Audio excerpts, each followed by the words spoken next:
요한복음 12장 23절에서 26절까지입니다.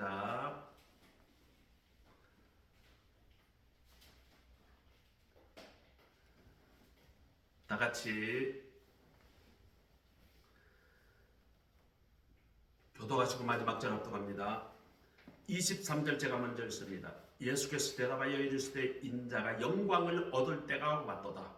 얘가 진실로 진실로 너희에게 이르노니 아벨의 일이 땅에 떨어져 죽지 아니하면 하나님 그대로 있고 죽으면 많은 열매를 맺으리라. 자기의 생명을 사랑하는 자는 잃어버릴 것이요 이 세상에서 자기의 생명을 미워하는 자는 영생하도록 보전하리라. 사람이 나를 섬기려면 나를 따르라. 나 있는 곳에 나를 섬기는 자도 거기 있으니 사람이 나를 섬기면 내 아버지께서 그를 귀히 여기시리라. 아멘. 이 말씀은 하나님의 말씀입니다. 어떤 이가 예수님을 뵙고자 할 때에 오늘 본문의 하나님의 미랄의 교훈을 통하여 아주 놀라운 진리를 말씀하셨습니다. 이 말씀에는 어떤 원칙이 있어요. 우리가 무엇을 얻고 거두려고 하면 무언가를 심어야 한다는 것입니다. 우리가 남으로부터 사랑을 받고 인정을 받으려면 내가 먼저 사랑을 심어야 합니다. 내가 남에게 먼저 신뢰를 받으려고 하면 내가 그 사람을 먼저 신뢰를 해야 합니다. 십자가의 죽음이 있기 때문에 예수님의 부활이 있는 것입니다. 우리는 부활을 무지 기다립니다. 그리고 삶에서 승리를 기다립니다. 그런데 내 삶에서 십자가나 죽음의 고통은 싫어합니다. 십자가와 예수님의 그 죽음의 무덤이 없으면 어떻게 부활이 있을까요? 이 말씀을 잘못 해석하면, 오늘 본문의 이 말씀을 잘못 해석하면 큰 오류를 범하게 됩니다. 하나님의 미랄 너무나 잘 아는 우리 이야기죠. 그러다 보면 어떻게 보면 희생만을 강요하는 듯한 그런 하나님의 미랄이 되어라, 무조건 죽어라, 그런 것으로 잘못 오해할 수도 있습니다. 오늘의 핵심은 내가 미랄로 죽어도 되지만 그 미랄이 많은 열매를 맺는 비결이 그 과정에 숨어 있다는 것입니다. 그러면 우리의 삶에서 어떻게 해야 많은 열매를 맺을 수 있을까요? 첫째로 미랄에는 생명이 있어야 합니다. 우리 자체가 생명이 있어야 하는 것입니다. 예수님의 관심은 생명입니다. 그래서 구원이라는 말보다는 요한복음에서는 영생이라는 표현을 썼습니다. 그 두 말씀은 같은 말씀입니다. 우리가 구원을 얻었다, 우리가 영생의 삶을 얻었다, 같은 표현입니다. 생명이 없는 씨앗은 아무리 뿌려도 싹이 나지 않습니다. 씨앗 값만 버리고 내 노동만, 헛된 노동만 할 뿐입니다. 먼저 이 씨앗 속에 생명이 있어야 싹이 나고 열매를 맺을 수가 있습니다. 생명은 보면 참 신비합니다. 이 신비 중에 하나가 뭐냐? 닮았다는 것입니다. 아이가 틀림없이 엄마나 아빠를 닮죠. 그래서 아기를 낳아서 보러 갈 때는 어릴 때는 아기가 너무 쪼글쪼글하고 그냥 그렇죠. 그런데 처음에는 엄마 닮았는지 아빠 닮았는지도 불분명합니다. 네. 그런데 분명히 해야 될 말은 뭔가? 아이고, 아이가 어떻게 그렇게 아빠를 닮았냐? 아이는 어떻게 얼마나 이 인사를 먼저 해야 합니다. 사실은 애가 한번 낳고 나면 그 애가 그 애거든요. 그렇기 때문에 애가 이렇게 바뀌기도 해요, 간혹가다가. 요즘은 그런 사고 없이 애가 태어나면 바로 여기다가 팔찌, 이게 떨어지지 않는 팔찌를 해가지고 나중에 가위를 잘라야 될 만큼 그렇게 해서 바로 구분을 합니다. 아이가 섞여가지고 큰 문제가 생기죠. 그런 사고가 종종 오래전에는 있었습니다. 어쨌거나 우리가 애를 낳았다. 그러면 그 부모를 닮죠. 설사 안 닮았다 하더라도 우리는 닮았다고 칭찬을 해줘야 해요. 자, 우리가 생명 있는 사람이면 누구를 닮아야 할까요? 바로 예수님입니다. 우리의 삶에서 예수님을 닮은 데가 있어야 한다는 것입니다. 성적으로 이 성도가 영적으로 거듭났다고 하는데, 예수를 믿어 구원을 얻었다고 하는데 예수님이 닮은 구석이 조금도 없다면 그게 문제예요. 그래서 우리 그리스도인들은 예수님을 닮아야 합니다. 생명은 힘이 있죠. 이 생명이 있으면 작은 물고기가 그 급물살을 말이죠. 거슬러 올라가요. 야, 예전에 우리 제가 성가대 할 때 이모 집사님은 투망을 잘했어요. 그래서 웬만한 말이죠. 골짜기에 물이 쫙 흘러가잖아요. 우리는 하나도 안 보여요. 물고기가 물속에서 거슬러 올라가는데 그 집사님은 정말 귀신까지 찾아내요. 저기 저 두 마리 큰 놈이 지나가네. 그리고 거기다 투망을 하면 여지없이 잡아내요. 근데 우리는 아무리 봐도 어디에 뭐가 있는지를 몰라요. 야, 그런데 그때 집사님이 가르쳐 주시더라고. 집사님, 물살이 너무 센 데만 보지 말고 간혹 가다가 큰 돌이 있으면 그 뒤는 물살이 약간 약하다는 거예요. 그런데 물고기가 맨날 올라가다 물살 센 데만 거슬러 올라가는 게 아니고 잠시 거기서 쉬었다가 힘을 비추겠다가 다시 올라간다는 거예요. 그래서 그 집사님은 큰 돌 뒤에 보면 물살이 좀 얕은데, 좀 약한데 그런 데를 자세히 보면 쉽게 찾아진다. 어차피 물살 세게 내려오는 데는 물고기가 있으면 잘 안 보인다는 거예요. 그러면 요놈이들이 있다가 바위에서 빠져나가 올라가려고 할 때 그때 투망을 치면 잘 잡는다는 거예요. 그래서 자세히 봤어요. 자세히 봤는데 이놈들이 말이죠. 거기서 한 5분 정도 있다가 힘을 비추겠다가 다시 물살을 거슬러 올라가는데 얼마나 빨리 올라가죠. 물살은 세게 흐르는데 그냥 파파파파팍 치고 올라가는데 이야, 깜짝 놀랐어요.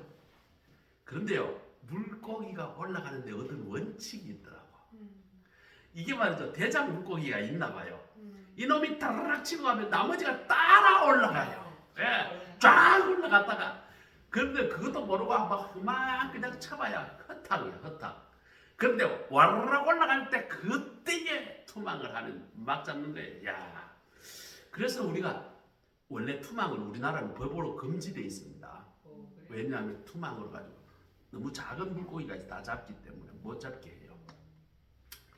그래서 우리가 전방으로 연천이나 저쪽 계곡으로 전방 부대에 올라갔어요. 거기 가면 투망하는 데가 좀 들어있나 봐요.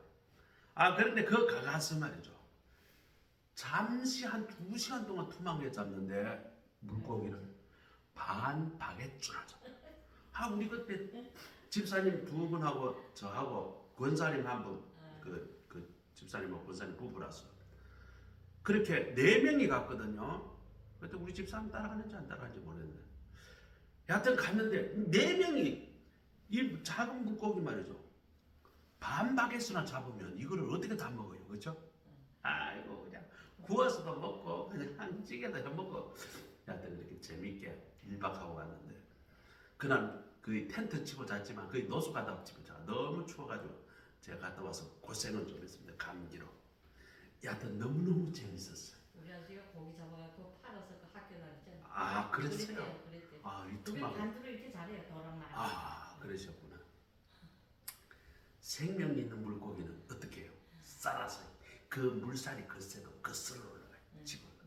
그런데 병든 물고기는 못 올라가요. 떠내려가요. 약해. 그러다가 뜯어먹혀 죽어요.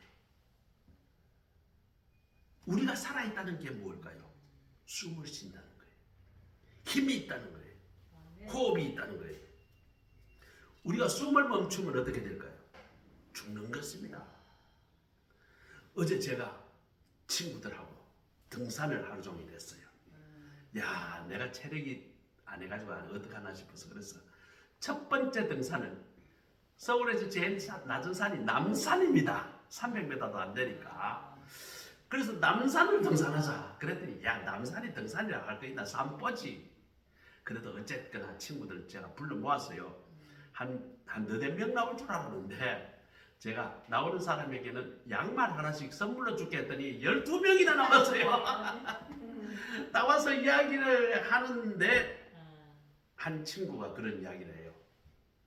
사람이 죽을 때 마지막에 어떻게 죽는 줄 아느냐? 아니 뭐 숨이 끊어서 죽지요. 숨 못 쉬어서 죽지. 그게 아니래요. 물에 빠져 죽는데요.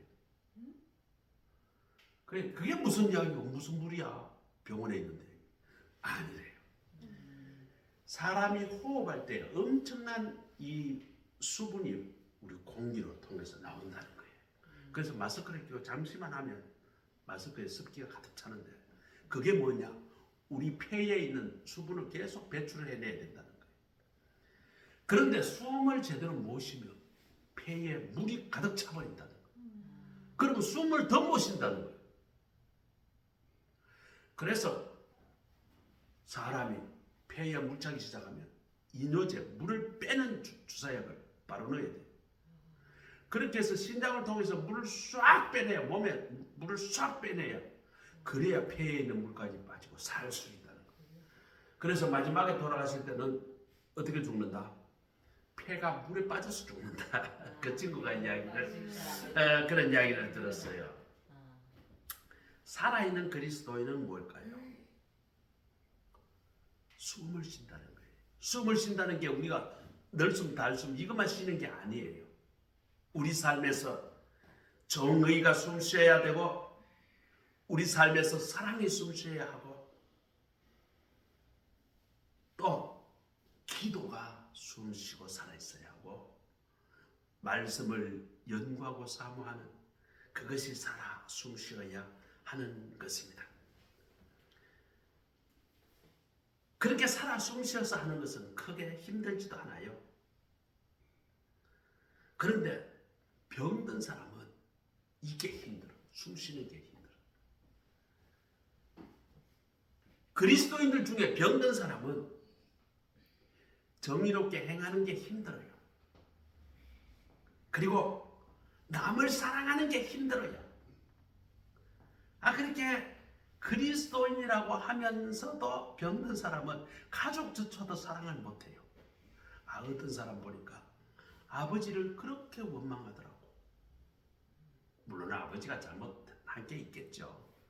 그러나 권사가 되고 집사가 되고 장로가 되었으면 이제는 그리스도의 사랑으로 용서하고 사랑할 때도 되었건만 용서하지 못하고 그 아버지를 원망하고 또 어떤 권사님은 자기 엄마를 그렇게 원망을 하더라고. 우리 엄마는 나를 얼마나 학대를 하고 키웠다는 거야. 내가 보니까 학대했으면 저렇게까지 잘 자라지도 못하고 시집도 못 갔을 것 같은데 근데 그분은 그렇게 생각을 해요. 나는 내 엄마 너무 학대를 받았다. 내가 보니까 그게 아닌데. 그런다 본인은 신앙에 병든 신앙을 갖고 있으니까 그런 생각을 하는 거예요. 어떤 사람은 성경을 읽으면 힘들어요. 성경을 못 읽어요. 이게 말이죠. 성경을 읽으면 이게 마음이 말이죠. 읽기 싫다라는 생각이 딱 들어가지고 한 페이지 못 읽고 끝납니다. 어떤 사람은 기도가 어려워요. 어떤 사람은 참 기도를 하는데 밤을 새서 해도 그냥 기도가 재밌다는 거예요. 그런데 어떤 사람은 기도를 했는데 10분, 20분 하면 할 기도가 없다는 거예요. 끝났다는 거예요. 살아있는 것은 뭘까요? 정상적으로 움직이는 겁니다. 행동합니다. 신앙도 살아있으면 봉사합니다. 봉사예요. 오늘 윤 집사 오는데 제가 기분이 좋았던 게 교회가 뭐 우리 교회는 크게 더러울 것도 사실은 없어요. 그런데 오늘 반들반들하게 닦으니까 제 마음이 깨끗해지는 것 같은 느낌 들어서 얼마나 기분 좋았는지 몰라요. 그렇게 봉사하는 거예요. 섬기는 거예요. 예전에 우리 성가대 할 때요. 어떤 사람은 성가대 모임이 6시쯤 돼서 모여서 연습을 하고 7시 예배가 시작되는데 그분은 6시까지 나오는 게 아니라 꼭 5시 10분에서 15분에 나와요. 거의 1시간 전에 나와서 성가대 가운을 다 끄집어내놓고 소프라노 파트, 알토 파트 다 찾기 쉽도록 다 그걸 해놓고 오늘 지휘자가 무슨 곡을 한다는 걸 미리 또 다 알아가지고 각자의 자리에다 책을 다 깔아놓고 그러면 그래봐야 시간이 크게 많이 안 걸려요. 한 20분 전에 성가대 우리 오기 전에 다 준비를 해놓고 에어컨도 틀어놓고 히터도 틀어놓고 그러고 앉아서 기다리는 사람이 있어요.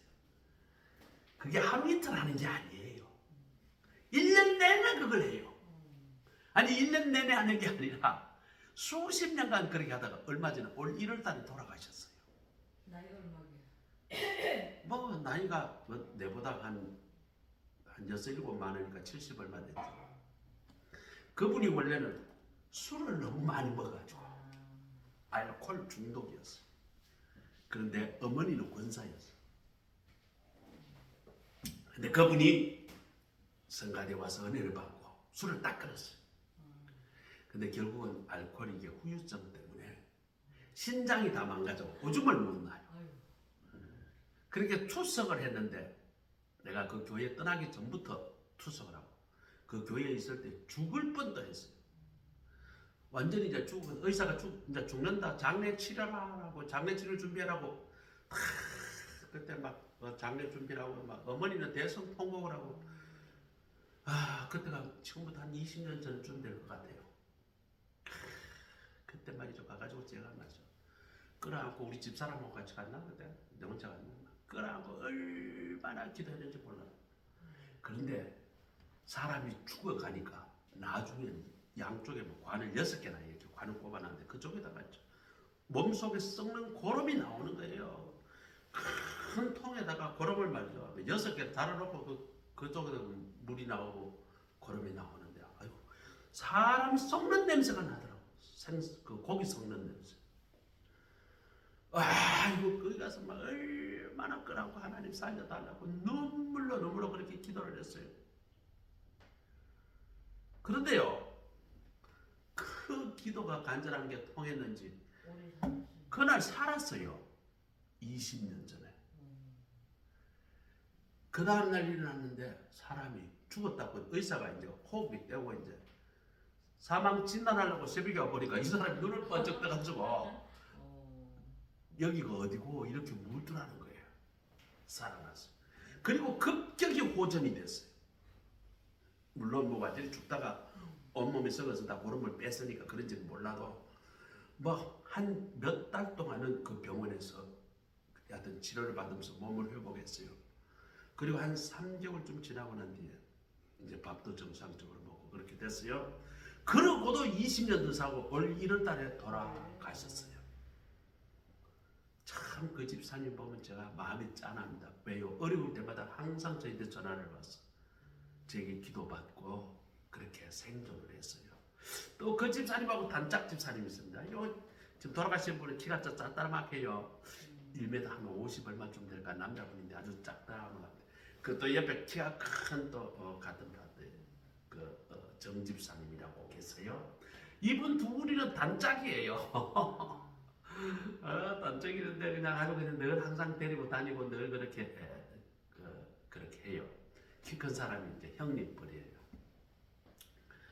그렇게 그분이 저하고 통화를 했는데 그래 그 집사님 홍 집사 마지막에는 결국은 병원에서도 어쩔 수 없이 투석을 너무 오래 하니까 좀 몸에 여러 가지 부작용이 있었던 모양이에요.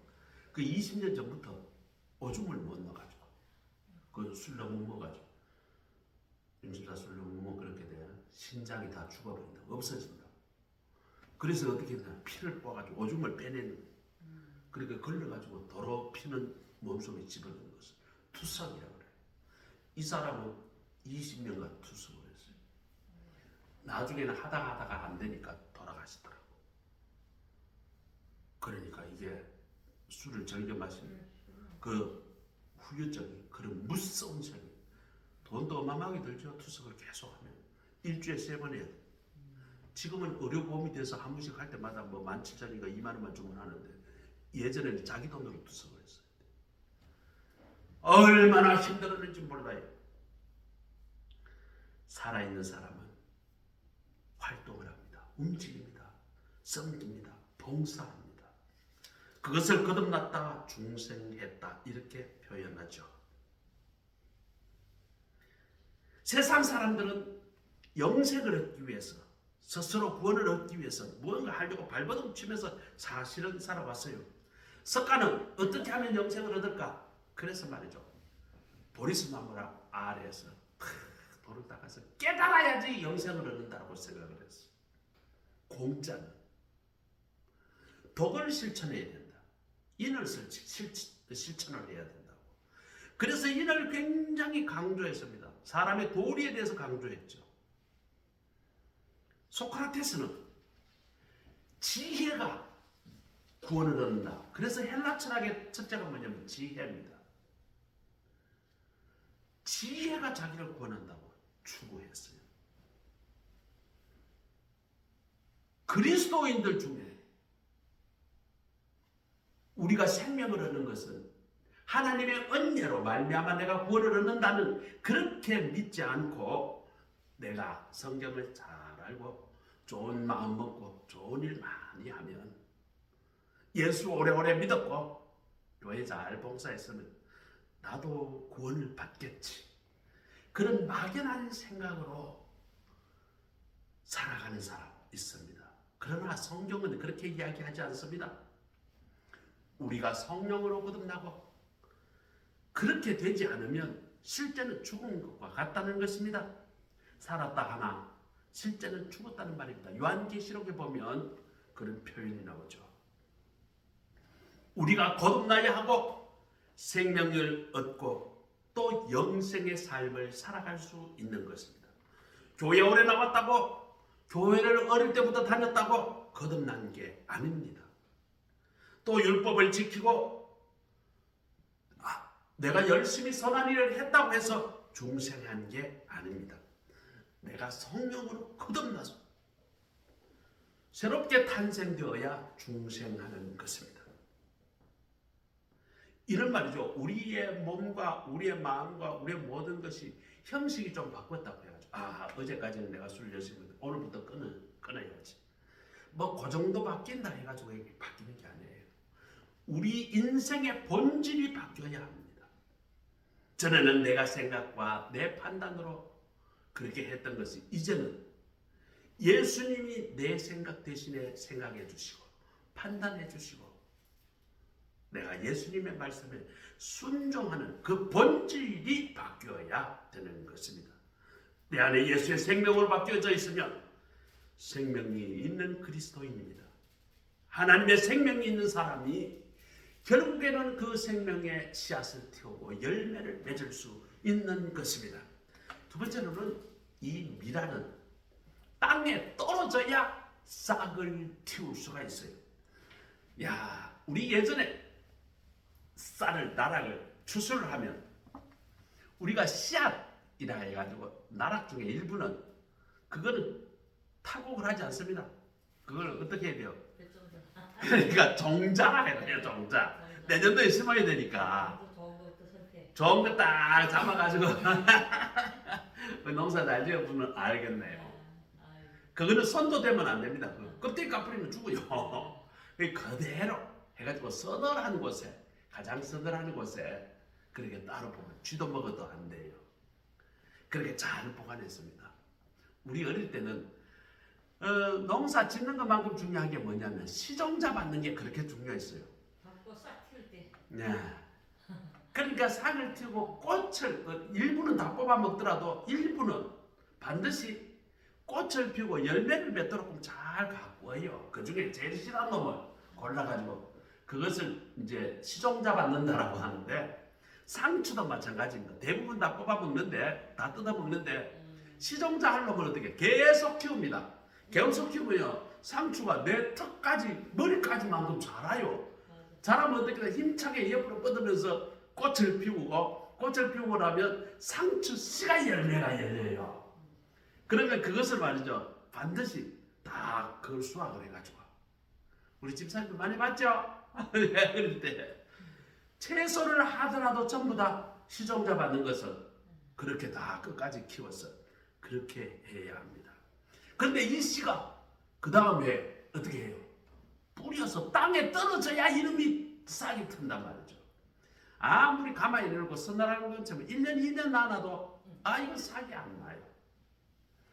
땅에 떨어져야 합니다. 땅에 떨어져가지고 물이 없으면 또 안 돼요. 물을 받아들이고 또 공기가 잘 통해야 돼요. 안 그러면 썩어버려요. 땅에 떨어진다는 말은 무슨 말일까요? 겸손해진다는 것이죠. 이 겸손이라는 단어가 영어로는 humility라는 단어인데, 남을 높이고 자신을 낮춘다라는 의미가 있어요. 이 영어의 humility의 원어의 뜻은 뭔가? 땅바닥에 납다 엎드린다, 그런 뜻입니다.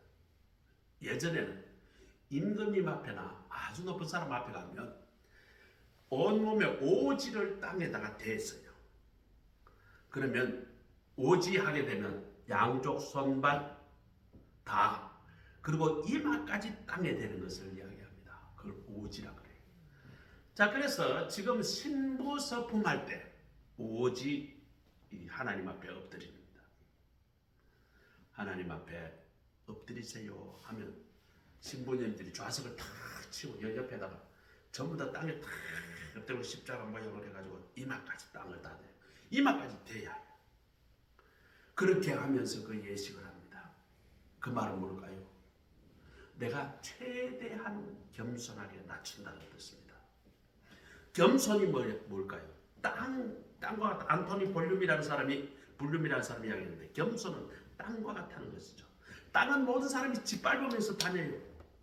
그러나 아무 표현하지 않습니다. 우리 아들하고 우리 아파트 뒤에 그 영장산에 자주 가는데 사람들이 얼마나 밟았는지, 사람이 다닌 데는 땅이 움푹 파였어요. 야, 그 참 사람이 밟는 게 참 무섭다. 얼마나 짓밟았으면 이런 산이 말이죠. 사람 다닌 데만 이렇게 푹 파여져 있어요. 그만큼 사람이 많이 다녔다는 말이죠. 예.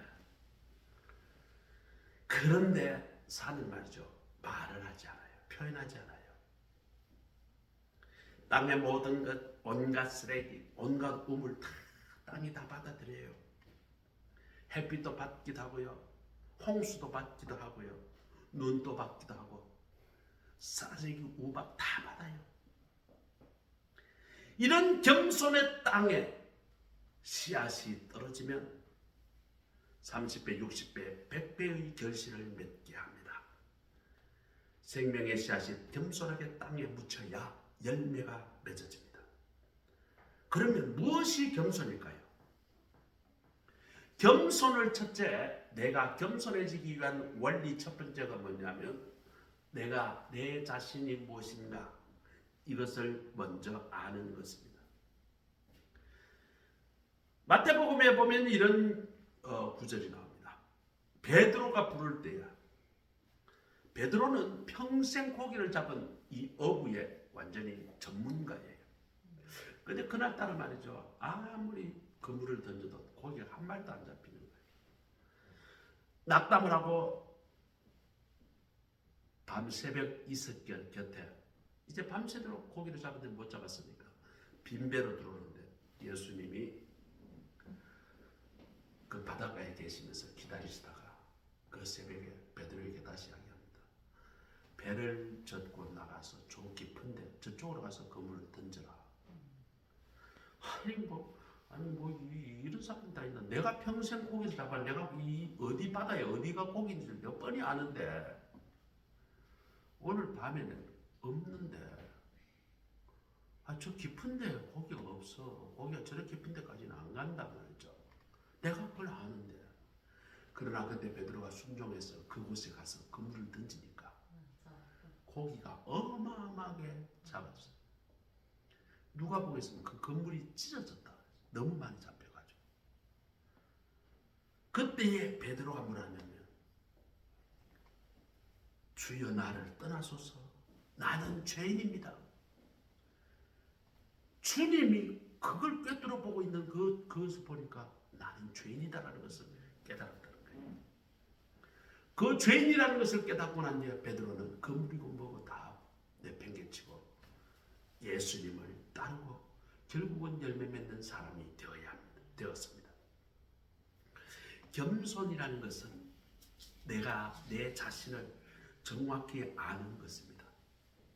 어떤 사람은 자기 자신을 잘 모르는 사람이 어떤가? 교만합니다. 조금 아는 것 가지고 말이죠. 아는 척하고 이러다가 조직이나 다른 사람한테 미움받는 사람이 많아요. 내가 겸손한 사람은 내가 상대방이 있어서 조금 모자란 거지만 다른 분야에 내보다 나은 게 많아요. 겸손한 사람은 자기를 드러내지 않고 내가 부족한 것이 너무 많다. 이것을 정확히 깨닫는 사람입니다. 두 번째는 나 자신에 대해서 진실한 것이 겸손이에요. 교만한 사람의 특징은 뭘까요? 내 자신을 속이는 거예요. 교만합니다.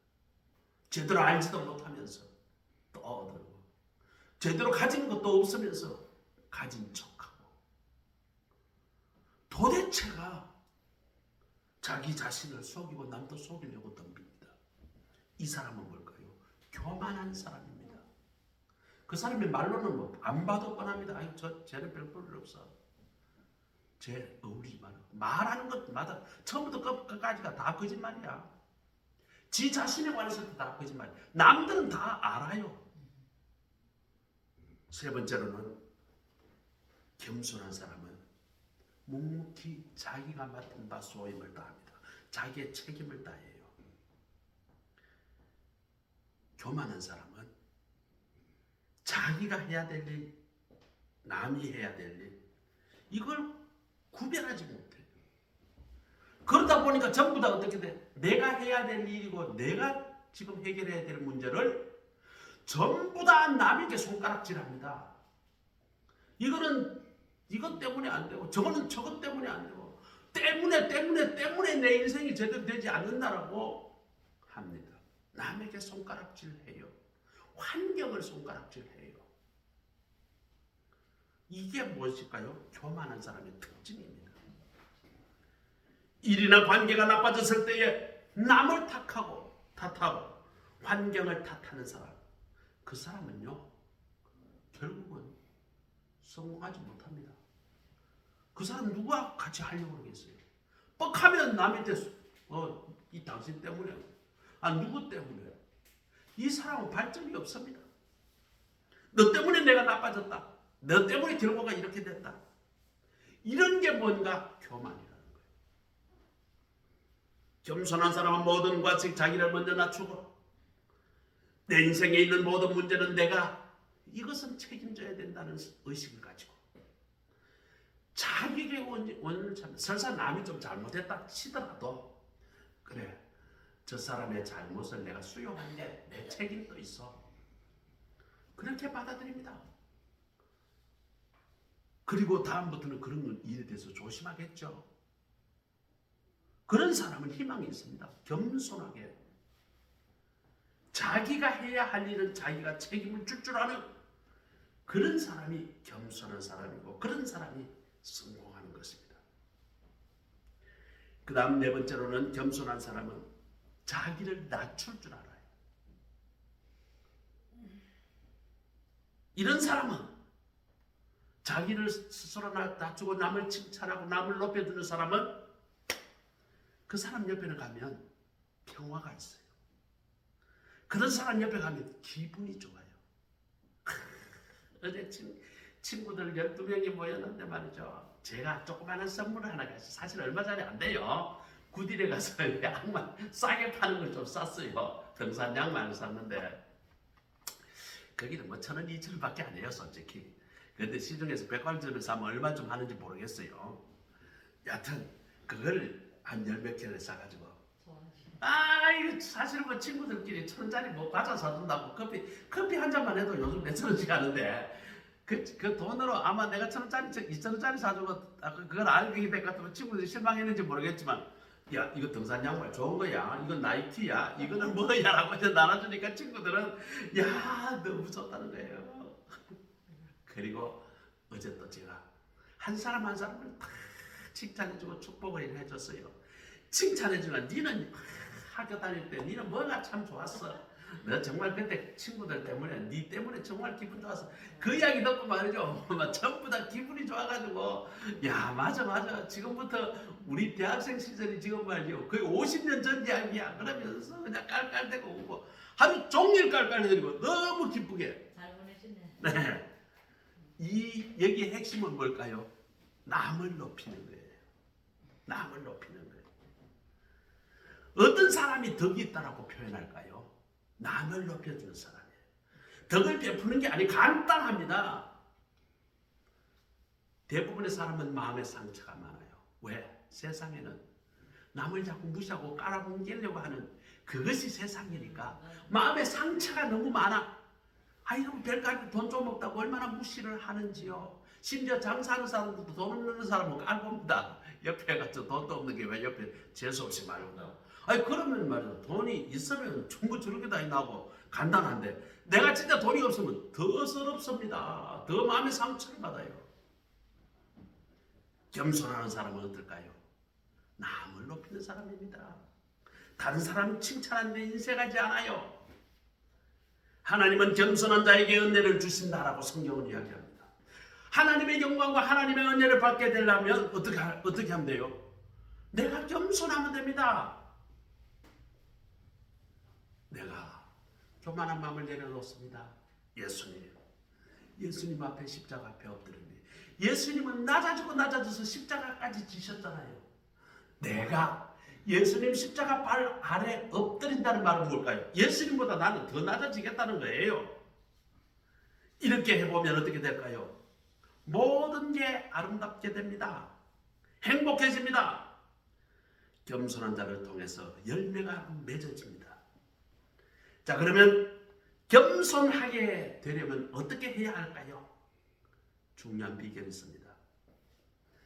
나 자신을 비천하게 생각해야 합니다. 잠언 15장 33절에 겸손한 자는 하나님이 존귀히 여기신다. 겸손한 자는 하나님을 존귀히 여긴다. 세상에 말이죠. 명망이 있고 큰 회사의 사장이 되는 사람이 소망교회, 우리 아들이 요즘 소망교회 나가는데 소망교회에 거기 가니까 주차 요원을 하더라는 거예요. 그랬더니 말이죠. 어떤 사람이 말이죠. 고급차 하나 끌고 왔어요. 여기 차 좀 내가 고급차를 끌고 왔으니까 차를 좀 잘 대달래요. 핸드폰이요. 껐어요. 그 차 좀 잘 대라고 그렇게 합니다. 그러니까 이 사람이 말이죠. 예 하고 합니다. 근데 이 사람이 사회적으로는 누굴까요? 큰 대기업의 사장이에요. 만약 그 사람이 자기 회사에 차를 끌고 가면 수이고 뭐고 모든 사람이 다 와서 어떻게 했을까요? 거기다가 나와가지고 아이고 사장님 오셨습니까? 저를 말이죠. 구시들을 하고 아이고 사장님 걸어가시죠. 제가 운전해 드릴게요. 아마 그랬을 거예요. 그 사람이 소망교회 가서 이 차량 지도하니까 말이죠.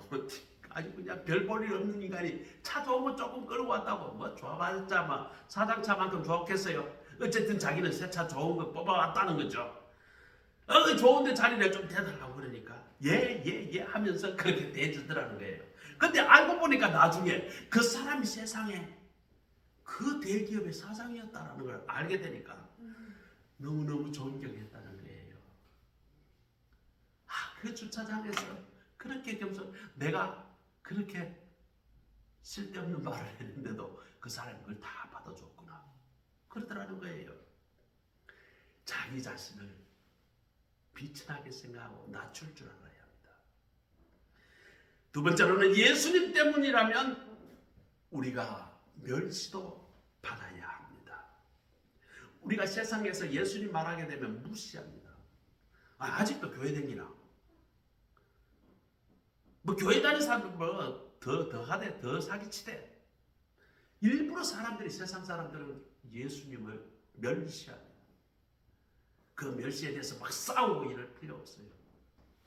그래, 너는 예수 믿는 사람들 중에 그런 사람도 있을 수 있어. 그렇게 그 사람 대신 내가 좀 더 내가 용서를 빌 테니까 마음 풀어. 예수님 때문이라면 내가 그 멸시를 받아들이는 거예요. 그리고 세 번째, 겸손해지는 사람은 항상 배우는 자세로 남을 대합니다. 내가 남에게, 하찮은 사람에게도 배우는 자세가 있다 보면 겸손해집니다. 우리 아파트에 청소하는 아주머니가 한 분 계세요. 아주머니가 그 청소 와서 그렇게 하는데, 한 번은 제가 아주머니 말씨가 좀 그렇게 저하고 비슷해서 어디가 고향입니까? 물어봤어요. 그랬더니 안동이라요. 왜요? 이렇게 사투리로 물어요. 그래서 말씨가 저하고 좀 비슷해서 그렇게 물어봤습니다. 그랬더니 아이고 그렇게 하더니 저보고 사장님은 어디세요? 그러니까 저는 경주에서 태어나고 경주에서 20살까지 자라다가 대학생 때부터는 대구에서 자랐습니다. 원래 고향은 경주입니다. 그랬더니 아이고 경주가 어떻고 저쩌고 그러더니 그 사람이 하는 이야기가 자기가 퇴계 선생님의 몇대 손 누구인데 자기 고향에 어마어마한, 쉽게 이야기 들면 토호야 엄청난 부잣집 셋째 딸이라.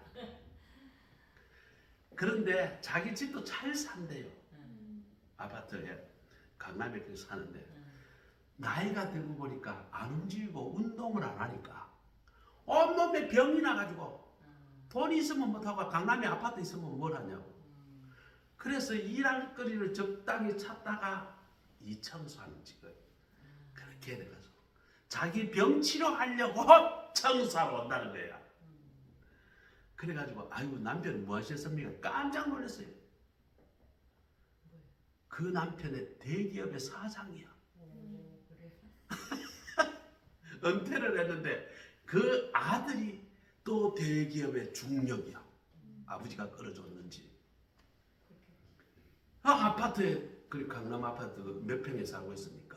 65평에 65평 같으면 아파트만 100억이 넘어요. 그러면 100억이 뭐야? 훨씬 더 하겠죠. 깜짝 놀랐어요. 그럼 산다는 이야기가 여기 나와서 일하고 나면 몸이 가분해진다는 거예요. 집에 있으면 온몸이 아프다. 머리끝부터 깜짝 놀랐어요. 그러면서 하는 이야기가 자기가 어렸을 때에 할아버지로부터 한문을 배워가지고 사서 3경까지 배웠다는 거예요. 얼마나 놀랐는지 몰라요. 아니 아주머니 그 어려운 걸 다 배웠어요. 아이고 우리 할아버지가요 여자도 배워야 한다고 하면서 다 가르쳐 주셨다는 거예요. 지금은 별로 기억도 안 나고 명심보감하고 뭐 몇 개밖에 생각이 안 나는데 어쨌든 그때 다 배웠다는 거예요. 세상에 우리 주변에 보니까 우리가 겉으로 봐서는 그렇지 않은데 우리가 배워야 할 사람이 너무나 많더라는 거예요. 또 속담에 이런 말이 있습니다. 아무리 바보라도 걸어가는 세 사람 중에 반드시 내 스승이 될 사람이 그 중에 있다는 거예요. 세 번째로는 미랄은 땅에 떨어지면 죽어야 합니다. 자기가 죽어야 싹을 틔웁니다. 나는 절대로 싹을 안 틔울 거야. 나는 이대로 있을 거야. 이러면 싹이 안 납니다. 100년, 200년 지나도 그냥 그 씨앗으로 있을 뿐이에요. 사도 바울은 고린도전서 15장 31절에 나는 날마다 죽노라 이렇게 고백합니다. 진짜 바울은 죽었을까요? 아니죠. 바울이 죽음으로 인해 가지고 그리스도의 복음이 온 지구촌으로 퍼져나갔던 것입니다. 일반적으로 사람들이 말이죠. 아유 우리 집에 내 남편만 바뀌면 우리 집은 행복할 텐데 이런 이야기합니다. 또 어떤 사람은 야 우리 집은 우리 마누라 주동아리가 문제야. 그놈의 주동아리 때문에 우리 애들이 상처받고 뭐가 어떻고 저떻고 이렇게 이야기하는 사람이 있어요. 어떤 사람은 우리 시어머니 때문에 우리 집안이 망했어. 우리 시어머니가 너무 말이 어떻고 저떻고. 정말 시집살이를 내가 책에도 다 기록하지 못할 만큼 우리 시어머니지만 저 할머니만 빨리 돌아가시면 우리가 행복할 텐데. 아이고 우리 자식 새끼 저놈 새끼 저건 내가 왜 낳는지 모르겠어. 저놈 때문에 우리 가정이 지금 불화 덩어리야. 이렇게 생각하는 것은 잘못입니다. 남이 아닙니다. 내가 죽어야 나도 살리고 내 가정도 살리고 내 조직도 살리는 것입니다. 자기 고집만 내세워서 살아가는 남편, 아내, 그러면 함께 살 수가 없어요. 그 가정은 결국은 박살납니다. 나를 죽여야 합니다. 죽은 사람은 말이 없어요. 그런데 살아있으면 그냥 성질 냅니다. 살아있으니까 성질 내는 거예요. 나를 죽여야 직장 생활이 행복해지고, 나를 죽여야 가정 생활이 행복해지고, 나를 죽여야 우리 교회가 평안합니다. 뭐 우리 교회에는 성질 낸 사람은 없어요. 아버지가 죽으며 섬겨야 가정이 삽니다. 어머니가 죽고 섬겨야 가정이 살아요. 목사가 죽어야 교회가 살아요. 아내가 죽어야 남편이 삽니다. 우리가 평생에 살아가면서 불러야 할 노래가 있다면 나는 날마다 죽는다라는 바울사도의 고백이 우리의 고백이 되어야 할 것입니다. 자, 사순절 이 마지막 주 이제 사순절이 다 되어가는데 다음 주간은 종려주일입니다. 이 주간에 우리가 깊이 생각해야 될 것이 무엇인가? 하늘의 밀이 땅에 떨어져 죽어야 우리는 영광을 얻게 된다는 것입니다. 결국은 싹을 틔우고 열매를 맺게 된다는 것입니다. 우리가 가정에서 죽고 직장에서 죽고 사업자와 사회에서 죽어 아름다운 열매를 맺는 영광을 누리는 우리 모두가 되시기를 간절히 소원합니다. 기도하겠습니다. 하나님 감사합니다. 오늘 하늘의 미랄의 말씀을 가지고 많은 열매를 맺으려면 어떻게 살아가야 하는가 오늘 깊이 묵상했습니다. 우리의 삶에서 예수님의 십자가를 생각하며 겸손하게 이 세상을 살아가면서 많은 열매를 맺는 우리 모두가 되게 하옵소서. 예수 그리스도의 이름으로 감사하며 기도드립니다. 아멘. 찬송가 459장입니다.